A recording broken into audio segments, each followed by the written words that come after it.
Hi guys, welcome back to my channel, or welcome to my channel if you're a visitor. I'm Bianca and I'm basically just a nearly 30-something-year-old mum, property investor, young woman, just working my way through life and sharing the journey with you guys. So welcome. We're literally just finishing a series that I called How to Buy a House, basically just taking you through the steps of how to buy a house and what that process entails. So if that is something that interests you or you're in the process of doing right now, check it out, see if you can get any tips, anything that you find helpful or useful. Yeah, I'll put the link for those somewhere. Check that out. This week, what we are talking about, well, I should start with, it's actually World Breastfeeding Week this week. And as I've said, I am a mum and I did breastfeed. And I was having a conversation this week with one of my friends and I was retelling my breastfeeding experience. And I realised that my breastfeeding journey was actually one of the biggest areas that I feel I was grossly unprepared for. I don't know, like everyone tells you about the sleepless nights and labour's painful and all that jazz. But I wouldn't even call labour painful, but that's for another video. But yeah, breastfeeding, I just feel that I got caught so off guard with breastfeeding. I was not expecting it to be as difficult as it was. And had it not been for my fantastic support system, I definitely would have given up a lot sooner than I did. So I thought that in ode to National or World Breastfeeding Week, that I would dedicate this video today to breastfeeding and what they don't tell you about breastfeeding, because I watched all those what they don't tell you videos and nobody told me the things I'm going to tell you today. So a disclaimer out there, I breastfed for 2 years, so this is in no way a don't do it video. It's a have your eyes open. This isn't always going to be a walk in the park, but you can do this. So it's just sort of to prepare you and equip you. So yeah, let's get into it. So they say that it can take up to 6 weeks to establish breastfeeding. And if you know from the beginning that you want to breastfeed, then, you know, you have your baby's delivered. If you are able to have a natural vaginal delivery, then hopefully baby can just be placed on your chest, have a bit of skin to skin, it's all great. And then at some point, not straight away, but at some point, you know, we're gonna start hoping to see baby on the boob. So when I saw baby go on the boob and it was straight away, like it was great, it didn't hurt, it was fantastic, I was like, oh, what's all this about? You know, it can be hard to establish and all that. It's not taking 6 weeks. This is taking a few hours. Like, this is great. That's great. Lovely. Get some colostrum, that liquid gold stuff. That's all good. But that wasn't the start and end of my breastfeeding establishment process. So it's good to bear in mind that it can take up to 6 weeks to establish breastfeeding. Whether you're having a really good day or a really bad day, just bear that in mind. It can take up to 6 weeks to establish breastfeeding. The first thing that I want to let you know is that stuff hurts. Breastfeeding hurts. It's painful. There is no getting around it. It's painful. And I heard a lot that, you know, oh, it's only painful if your baby's not latched correctly. It's only painful if you're doing something wrong. My mum was a midwife, well, has been a midwife for like millions of years. So I had great help. And so I remember one time particularly sitting there with tears rolling down my eyes, because my baby's now hungry, she's on my boob, and I'm saying, Mum, like, she can't be latched correctly because the pain I'm feeling, like, it's, oh my goodness, it's so painful. Like, I'm crying. Not, oh, it's just bringing tears to my eyes. No, I'm crying. And she took a picture. And when I tell you, this girl had a textbook latch. I'm sitting there with tears in my eyes, crying my eyes out, and my child has a textbook latch. Yeah, it doesn't hurt if your baby's latched correctly.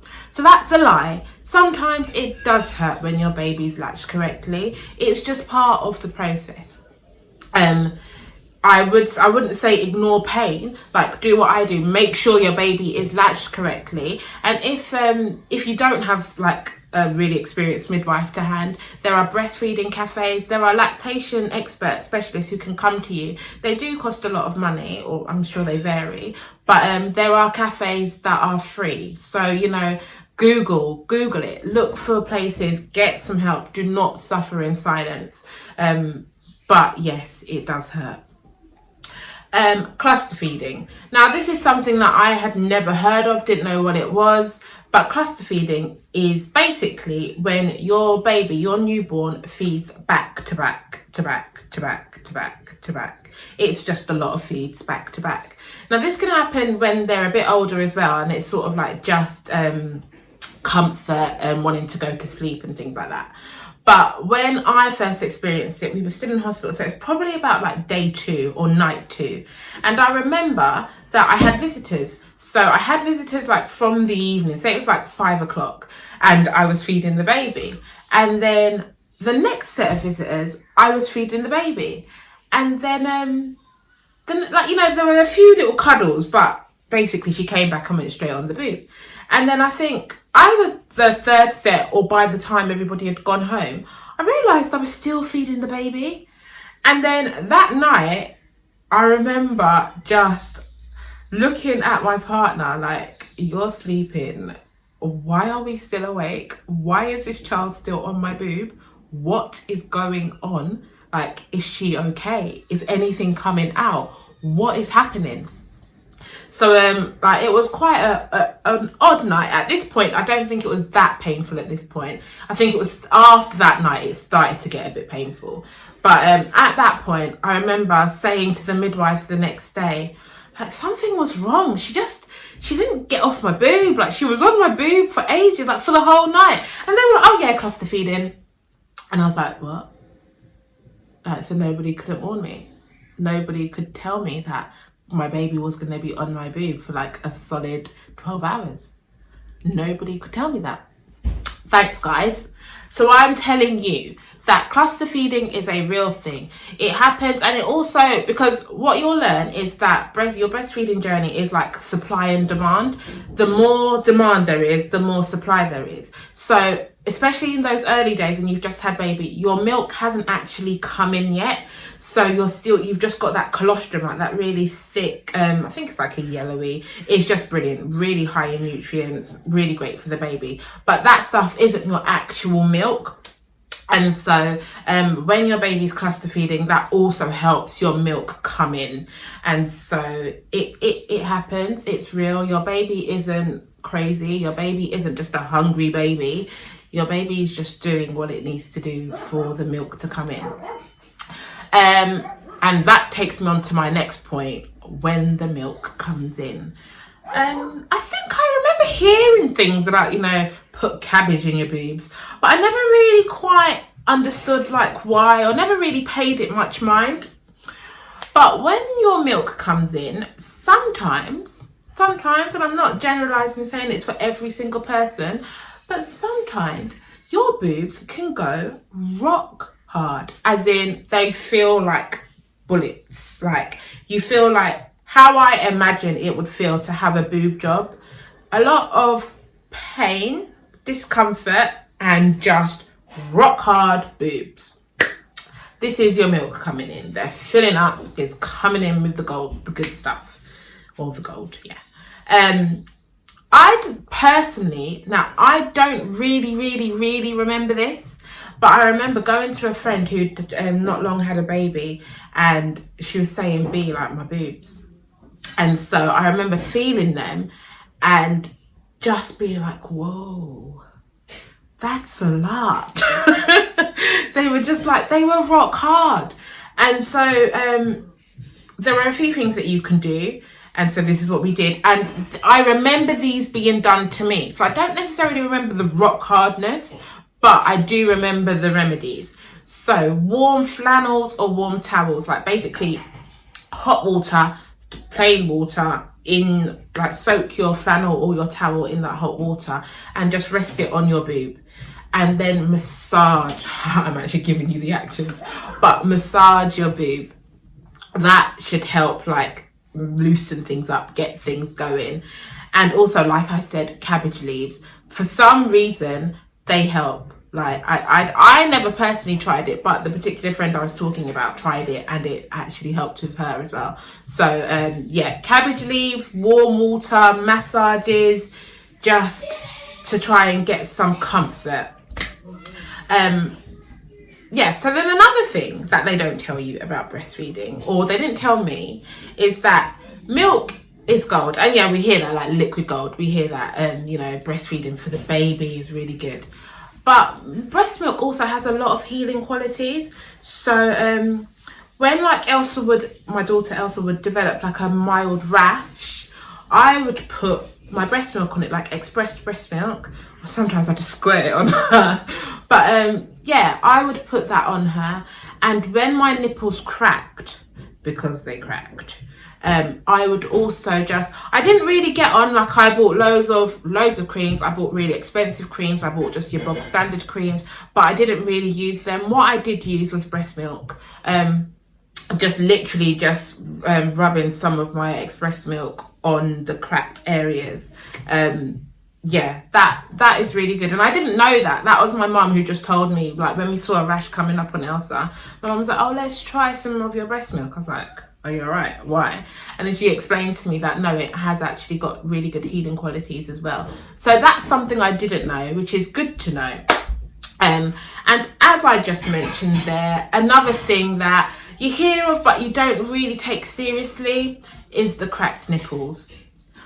At one point, my nipples were red raw, as in just red and raw, as in raw skin. That was the state of my nipples. It happens. You have a human hanging off your boobs, sucking it for dear life. It's going to cause some sort of trauma. It happens. You can use the creams. I did get nipple shields in the end, and it was, maybe I got it too late, and so by the time I put it on, I was already traumatized, and that was that. Like, it's not going to have any use. So there are things that you can try, but, you know, your nipples can crack. If they don't, oh, God bless you. You are a blessed individual. But mine definitely did, and it was very painful. And one of the things, so when they're healing, you sort of just got to leave it to it, and you do need to continue breastfeeding. Keep breastfeeding through the cracked nipple. I know everything in you is saying, no, that's wrong, I can't put my child on that. But you can, they're okay. Put your child on it. It will help both of you. So, yeah. So, because what you don't want to do is you don't want your milk to get backed up. You don't want to now start developing mastitis and blocked ducts and all that. So you still want the milk to be flowing. So put your baby on your boob, even when it's red raw. I did it, and I'm here to tell the story. Yeah, I just lost my train of thought. But yeah. Oh yeah, sometimes when your nipples heal, on the outside it can appear healed, so you think you can breastfeed and everything's fine, and then you realize you're still in pain and you don't understand why. Sometimes what can happen is that the outside can heal faster than the inside, and so yeah, just bear that in mind. It's not that something is seriously wrong, it's just that they've healed at different rates. So I was having, like, oh, it looks fine, but oh my gosh, it's still painful. My outside of my nipple had healed, but the inside was still cracked. So that was why I was still in pain. I think that I say all that to say breastfeeding is a beautiful, wonderful thing. And I don't think it's something you shouldn't do. Like, if you can, then go for it. But as I said before, had I not had the support system I did have, I would have stopped a lot sooner than I did. And I feel like if I had known, I found myself saying a lot, nobody told me this. Nobody talks about this. And so I really wanted this video to just to be a reference point where you can know that you're not going crazy. This isn't a really demonized experience. This is normal for some people. It's not normal for everybody, but these things happen. And just what really helped me in the beginning, I said, oh yeah, I'm breastfeeding for a year. After a few days, I couldn't think that far ahead, because I was like, if this is going on for a year, that's not going to work for me. I personally didn't want to bottle feed, as in with cow's milk. And so what I said was, okay, you lot say it takes 6 weeks to establish breastfeeding. On 6 weeks and day 1, I am going to buy some SMA, Actimel, whatever you call it. I'm going to buy it on 6 weeks and day 1, but I'm gonna get to 6 weeks. And that was it. Like, we couldn't talk about a year, we couldn't talk about 6 months, we just said 6 weeks. And so when I had that point, I was determined, and I had the support. I told my family, this is what we're doing. And so work out what your thing is. Maybe yours is 3 weeks, maybe yours is 4 weeks, maybe yours is 6 weeks, maybe yours is a year. Like, work out what you can happily say, you know what, I got to this point and I'm done now, but I'm happy that I gave it my all. You can try doing a bit of both, like mixed feeding, so some bottles, some breast, or expressing. Like, with motherhood, work out what's right for you and your family. All these videos are great, but it is my take on it. It is what worked for us. It is what happened to me. You'll find that with motherhood, don't get so caught up in this is what they're doing, so it's what I need to do, or my story is a bit different, so oh no, what does that mean? No, your story is your story and my story is mine, and that is absolutely fine. The last thing that I want to talk about is, very quickly, how to stop breastfeeding a toddler, because that was something that I couldn't find any help on. Like I said, I stopped breastfeeding my daughter when she was 2. And so it was like, there wasn't a lot. All the advice was geared towards babies, how to stop breastfeeding babies. But when you've got pretty much a big woman telling you, I want my milk, and taking the milk, it was a bit of a different scenario. What I found really helps was when people would say, like, oh, how many times do you feed? I didn't know, because my child was just on and off my boob throughout the day. So if you're breastfeeding to the point where your child is now a toddler, you've been in it for the long haul. So now just commit to being in it for a bit longer. I personally don't like the cold turkey approach. So I said, cool, we're just gonna slowly but surely, steady wins the race. We're going to cut this down bit by bit. So what the first thing I did was I cut out all the little excess feeds. So I think we just had morning, noon, night, and middle of the night. We got down to 4 feeds a day. That was a big deal for me, because it meant when somebody asked me how many times did she feed, I could say 4. And then just bit by bit, I would drop a feed. I think that the morning one was the first to go.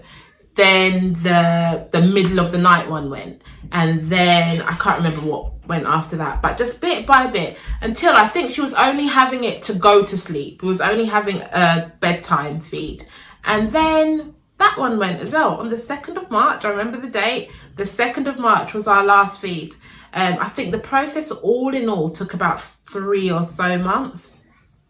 I explained it a lot to her. We created new routines. I tried to distract her. Like I said, I didn't like the cold turkey approach. So it was more I can't remember the word, but we spoke about it. And we didn't speak about it when we didn't need to. Yeah. So when is that? I think it's about 5 months now, 5 or 6 months. She still asks me for milk. It's very playfully done now. But, you know, sometimes, you know, when you haven't had something and you're like, oh, do you know what? I fancy some of that. Like, oh, I haven't had pizza. I fancy some pizza. Sometimes I can see that she's just thinking, I really fancy some milk. Like, Mum, can I have some milk? Like, literally, she'll ask me like that. And I'm like, no, bub, sorry, you can't. So, yeah, the end will come. It does happen. just, you know, you've devoted all this time. Like, if you get to the point where you have a 2-year-old, you know, you're clearly in it for the long haul. So be kind to yourself, be kind to your baby, and just take your time. Drop feeds one by one and you'll get there. Again, this was a bit of a longer video than I was planning, but it really, I wish somebody had told me this when I was having a baby and preparing to breastfeed. It is painful. I personally do believe it's more painful than labour, but it is definitely worth it. I did it for 2 years and I wouldn't change it for the world. So enjoy your feeding. Leave your comments below, like what tips, what did you find, like what caught you off guard, what did nobody tell you that you wish they had? Let me know. I'd love to hear it. Take care and I will see you next week. Bye.